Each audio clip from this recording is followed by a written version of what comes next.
Hi friends. இப்போ நம்ம மகாநதி பார்க்க போகிறோம். மகாநதியில் காலையில் எந்திரிச்சதுலேருந்து நைட்டு தூங்குற வரையும் இவன் தொல்லை தாங்க முடியலன்னு சொல்லிட்டு காவேரியோட அம்மா ஒரு பக்கம் கத்த ஆரம்பிச்சிட்டாங்க. அந்த அளவுக்கு என்னப்பா நடந்துச்சுன்னு கேட்டால், நம்ம விஜய் அடிக்கிற அலப்பறையை பார்க்கணுமே, தலைவர் அலப்பறைன்னு சொல்லிட்டு இவங்களுக்கு பாட்டே போட்டுடணும் போல் அந்த அளவுக்கு இருக்குங்க. கடைசியில் பார்த்தா இவர் பாட்டை போட்டுவிட்டு எல்லா லேடிஸ்க்கும் எக்ஸசைஸ் சொல்லித்தரேன், இவர் ஒரு அக்கிரமம் பண்ணுறாரு பாரு, இதெல்லாம் பார்க்க முடியலடா அப்படிங்கிற மாதிரி ஆயிடுச்சு.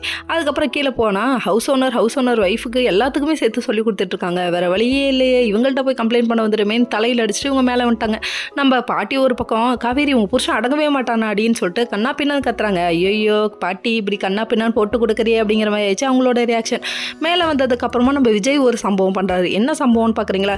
விஜய் பண்ணுறது எல்லாமே சம்பவமாக தான் இருக்குது. என்ன சம்பவம்னா, அப்பளத்தை கொண்டு வந்து இந்த தெருவிலே விற்கிறாங்க. அட பாவி மக்கா, நீ வாங்கினது இங்கே கொண்டு வந்து விற்று மண்டை மேலே இருக்க கொண்டையை மறந்துட்டியே அப்படிங்கிற ரேஞ்சுக்கு ஆயிடுச்சு. இப்படி காட்டி கொடுத்துட்டியே அப்படிங்கிற மாதிரி ஆயிடுச்சு. காட்டுப்பூச்சி வேலையை காட்டுடாங்கிற ரேஞ்சுக்கு ஒவ்வொரு வேலையாக நீ காட்ட எங்கம்மா என்னை காட்டுதுரா அப்படிங்கிற மாதிரி இருக்குது இவங்களோட ரியாக்ஷனு.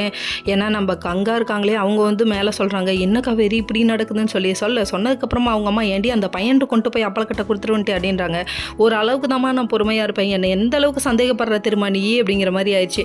ஆமாம், சும்மா டென்ஷன் பண்ணுற நீ, ரொம்ப டென்ஷன் பண்ணுற நீ அப்படிங்கிற மாதிரி இருக்குது அவங்கள பார்க்க. அப்புறம் இந்தரி, நான் நம்ப மாட்டேன் உன்னை, நீ அப்பளக்கட்டை அந்த பையன்ட்ட தான் கொடுத்துருக்க, இந்தரின்னு சொல்லிட்டு வாடி கடைக்கு போகலான்னு சொல்கிறாங்க. தாயா நீ பேய் அப்படிங்கிற மாதிரி இருக்குது. தாய் கிழவி என்ன டென்ஷன் பண்ணுற நீ அப்படிங்கிற மாதிரி இருக்குது அவங்களோட ரியாக்ஷனு.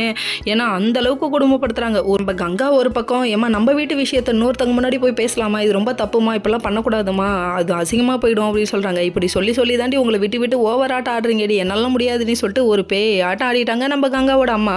அதுக்கப்புறம் வாடி கடைக்கு போகலாம், எந்திரி மேலே போகலாம் அப்படிங்கிற மாதிரி இருக்குது நம்ம காவேரியோட ரியாக்ஷன். Okay friends, next